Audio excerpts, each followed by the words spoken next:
Hola, bienvenidos. Bueno, mi nombre es Cecilia Monte, junto con mi compañera Rebeca García. Vamos a trabajar hoy sobre el autismo en Uruguay, la inclusión escolar, y lo vamos a trabajar desde una mirada ética y profesional. Este es un tema crucial para la educación en Uruguay y el desarrollo social de nuestros niños. Porque justamente vamos a hablar de la inclusión escolar de los estudiantes con trastorno del espectro autista. A lo largo de este video vamos a reflexionar sobre los principios bioéticos y éticos que guían a la inclusión en las escuelas y cómo nosotros como profesionales podemos enfrentar los diferentes dilemas que surgen cuando se trabaja con estos niños con este trastorno. Este es un tema que nos pareció que es no solamente relevante en el ámbito educativo, sino que también tiene profundas implicancias para los derechos humanos y el bienestar de los estudiantes. Bueno, para comenzar, tenemos que abordar un poquito qué es esto del trastorno del espectro autista, eh, que en las escuelas bueno, en este caso que yo trabajo en el liceo, también estamos recibiendo muchos de estos niños. Este es un trastorno que significa que estos niños tienen un conjunto de condiciones del neurodesarrollo que afectan sus habilidades sociales, comunicativas y su comportamiento. Y aunque el diagnóstico se realiza típicamente en la infancia, sus manifestaciones son variadas y van desde dificultades leves en la interacción social hasta necesidades complejas que tienen en el día a día. En Uruguay en las últimas décadas hemos visto avances significativos en la legislación sobre la discapacidad y la inclusión en la educación. Sin embargo, la inclusión de los estudiantes con TEA en las escuelas todavía enfrenta muchos desafíos. Ahora les queremos mencionar varios datos estadísticos y relevantes que hemos conseguido. Y aunque no existen cifras oficiales, se estima que entre 30.000 y 35.000 uruguayos presentan TEA, basándose en estadísticas internacionales que indican una prevalencia del 1% en la población en general. ¿Qué pasa con estos niños y la asistencia? Según datos que tenemos del Instituto Nacional de Estadística, el INE, los datos son del 2004, el 84,3% de los niños con discapacidad entre 4 y 17 años asisten a estos centros educativos, en comparación con el 95,1% de la población sin discapacidad. Esta diferencia de casi 11 puntos que tenemos evidencia una brecha en el acceso a la educación para niños con discapacidad. En lo que se refiere a el marco normativo y las políticas públicas, bueno, queremos mencionar que Uruguay cuenta con un marco legal que respalda a esta inclusión educativa. Este marco está incluido en la Ley General de Educación, que es la Ley 18.437, y tenemos un decreto también que es el 350/022, que establece un protocolo de actuación para garantizar el derecho a la educación inclusiva de las personas con discapacidad. Por otro lado, la Dirección Nacional de Educación del Ministerio de Educación y Cultura ha incorporado el enfoque de accesibilidad e inclusión de forma transversal en sus programas y proyectos, promoviendo políticas educativas inclusivas que justamente tengan objetivos de desarrollo que sean bastante sostenibles. Entonces, existen datos que muestran que si bien las leyes y políticas públicas favorecen a la inclusión, la realidad escolar es bastante diversa y la vemos en el aula día a día. A menudo, o sea, bastante seguido, los niños con TEA no reciben la atención adecuada. y las escuelas carecen de recursos necesarios para adaptar estos entornos de aprendizaje, y muchas veces los docentes también no tenemos la información necesaria para trabajar con estos niños que estamos recibiendo día a día en los salones.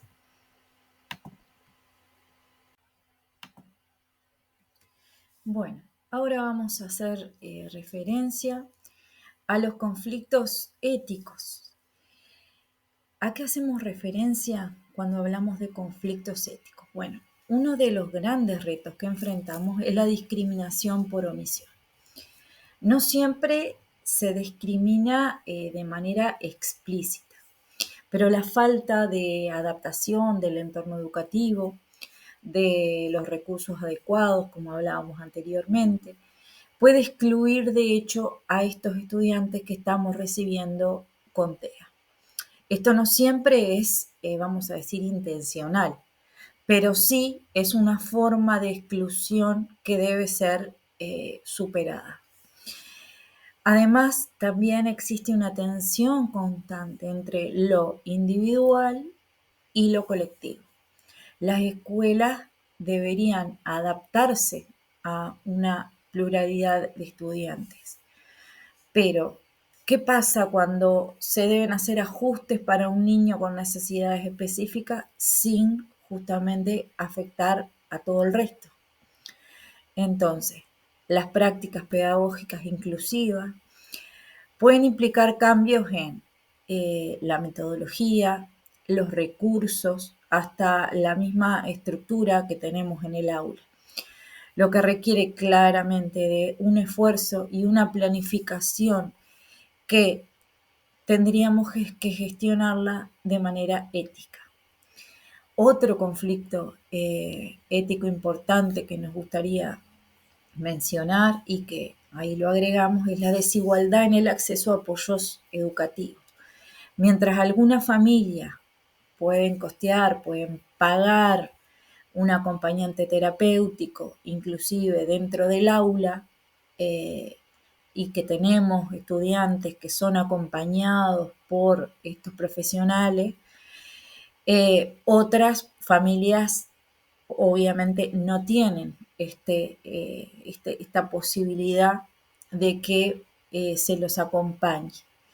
Entonces esto crea evidentemente disparidades dentro del mismo sistema educativo, que afecta el acceso equitativo y una educación claramente de calidad para unos estudiantes y otros. Unos que sí pueden tener acceso a este apoyo y otros que, bueno, lamentablemente no lo reciben. Bien, siguiendo el tema que venía planteando Ceci, vamos a profundizar ahora en los principios bioéticos y éticos que deben guiar, a la práctica educativa en este contexto, en el contexto de la inclusión de niños con TEA a las aulas. Primero hay que tener en cuenta la veracidad, porque los profesionales deben ser honestos con las familias sobre las capacidades y las limitaciones del niño, ¿no? Es importante proporcionar una información precisa sobre las adaptaciones que el niño necesita sin sobreestimar o subestimar su capacidad, ¿no? Adecuarnos a la realidad de este niño en concreto. Como se, como se sabe, el trastorno del espectro autista es un espectro muy amplio, entonces es necesario ver no el TEA en general, sino a este niño en particular. Y la veracidad es fundamental entonces para que los padres puedan tomar decisiones informadas acerca de cómo seguir. Luego la autonomía es un principio ético fundamental. Puede ser complejo cuando hablamos con niños con TEA porque como se sabe los niños con TEA suelen tener, y como dijo Cecilia también, problemas con la interacción social y la comunicación. Sin embargo, es crucial que respetemos las decisiones que los estudiantes puedan tomar dentro de sus capacidades y también a través de lo que nosotros les brindemos para que ellos se puedan comunicar con nosotros, ¿no? Existen también muchas aplicaciones, por ejemplo, que se utilizan para que los niños que no pueden comunicarse de forma verbal puedan hacerlo de forma no verbal. Entonces esto nos permite poder comunicarnos con este niño, que este niño se pueda comunicar con nosotros. De esta forma, respetar la autonomía incluye permitirles a estos niños expresar sus preferencias a través de gestos de comunicación no verbal, pero escuchar a los estudiantes y darles opciones como forma de respetar su autonomía. La confidencialidad también es algo muy importante, porque bueno, como vemos, los niños con TEA, como se nombró también anteriormente, los niños con TEA eh, son diagnosticados desde la primera infancia, ¿no? Son niños chiquitos y un diagnóstico es sensible en cualquier situación. Entonces los profesionales deben ser muy cuidadosos al compartir la información y deben hacerlo solo con aquellos que estén directamente involucrados en la atención del niño, ¿no? Para buscar siempre su bienestar. Eh, El principio de beneficencia también es un principio muy importante y exige entonces que busquemos el bienestar de los estudiantes, ¿no? El bienestar de los estudiantes con TEA. Y esto se traduce en adaptar el entorno educativo para que estos niños puedan aprender de forma efectiva. Muchas veces esperamos o se piensa que, bueno, la inclusión es que entre el niño del salón y listo, y no es así, ¿no? Para que el niño realmente pueda tener una educación de calidad, se debe, por ejemplo, modificar el aula, los materiales, se deben ver los ritmos de trabajo de ese niño, ajustarnos a las necesidades de ese niño para que ese niño pueda tener una educación de calidad, sin esperar esto, ¿no? Sin esperar que ellos se adapten a nosotros, sino que este principio de beneficencia nos exige que nosotros busquemos adaptarnos y ajustar el entorno educativo al niño. Por último, la profesionalidad. La profesionalidad en el sentido de que los profesionales debemos ponernos al servicio de una educación de calidad, ¿no? Respetar las necesidades particulares de cada estudiante. Comprometernos realmente con el bienestar de este niño y de esta forma buscar proteger la dignidad del niño y los derechos, ¿no? Buscar que se cumplan los derechos que este niño debe tener. Esto puede implicar muchas veces, por ejemplo, cuestionar decisiones institucionales o la falta de recursos, que lamentablemente es algo que se ve día a día en las instituciones educativas. Entonces, este principio incluye la profesionalidad, perdón, requiere una fidelidad de parte de los docentes para con este niño, con este niño que requiere una atención especial. Bien, y ahora vamos a hablar frente a los casos reales que se ven en las instituciones educativas, bueno, cómo debemos actuar. Entonces, por ejemplo, ingresa un niño con TEA a una institución educativa y la docente empieza a notar dificultades en el niño para concentrarse durante las clases, ve que se muestra agitado. Entonces el docente o la docente siguiendo el principio, por ejemplo, el principio de beneficencia, adapta el aula, ¿no? Permitiendo más tiempo para completar las tareas, proporcionando materiales visuales que faciliten el aprendizaje y la comprensión del niño, tal vez también adaptando su mesa a la mesa del niño para que él pueda sentirse cómodo, buscando el lugar del salón en el que se sienta más cómodo, rodeado de los compañeros, tal vez que sean más tranquilos para que a él no lo hagan sentirse inquieto o agitado. Además, una decisión puede ser incorporar a un acompañante terapéutico que pueda trabajar directamente con el niño, apoyando en la interacción social, en la realización de las tareas, trabajando también en diálogo con la docente y con el docente para poder proporcionar al niño también a través de la fidelidad que hablábamos, de la profesionalidad de los profesionales que trabajan en la educación, para poder brindar al niño una educación de calidad acorde a sus necesidades. También siguiendo el principio de autonomía, brindarle al niño opciones para que pueda elegir según sus preferencias, eh, para que pueda participar de las decisiones del aula, de las actividades del aula, sin que sea eh, dejado de lado, ¿no? Sin que sea apartado también por sus compañeros, ¿no? Buscar una integración no solo del niño al aula y a la docente, sino también con el resto de los niños, que pueda darse de alguna forma una interacción social, conversar con el resto de la clase para que puedan comprender la situación, para que puedan comprender cómo interactúa este niño, cómo pueden hablar con él, qué es lo que lo pone nervioso, qué es lo que hay que evitar, buscando que el niño realmente sea incluido dentro del aula, ¿no? Entonces, sin dudas, como decía anteriormente, cada niño es distinto, cada niño tiene necesidades particulares que hay que tomar en cuenta. Entonces es importante que cada caso sea pensado éticamente también desde la individualidad y las necesidades de ese niño. Bien, y para ir cerrando, planteamos acá esta frase de Gandhi: nuestra capacidad para alcanzar la unidad en la diversidad será la belleza y la prueba de nuestra civilización, ¿no? Para reflexionar un poco sobre esto, sobre esta frase, sobre el tema que veníamos hablando de la educación inclusiva, la inclusión educativa de los niños con TEA en Uruguay, pensarlo, ¿no? Saber que es un desafío continuo, que la implementación de políticas inclusivas tiene que ir acompañada de una reflexión ética constante que nos asegure que todos los niños, las niñas reciban una educación que respete su unidad y sus derechos.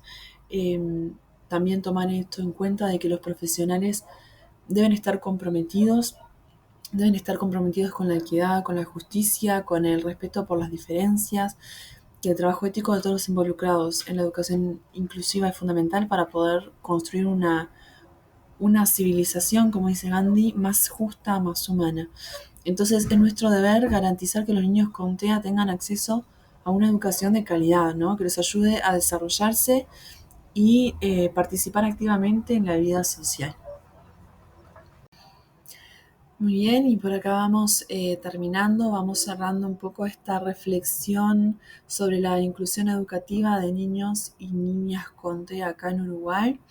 Esperamos que esta reflexión, este cuestionamiento sobre los principios éticos y cómo actuamos nosotros frente a estos casos nos lleven a realmente buscar que se cumplan los derechos de estos niños, que realmente busquemos también plantearnos los principios éticos que se hacen presentes en la educación uruguaya en el día a día. Muchas gracias.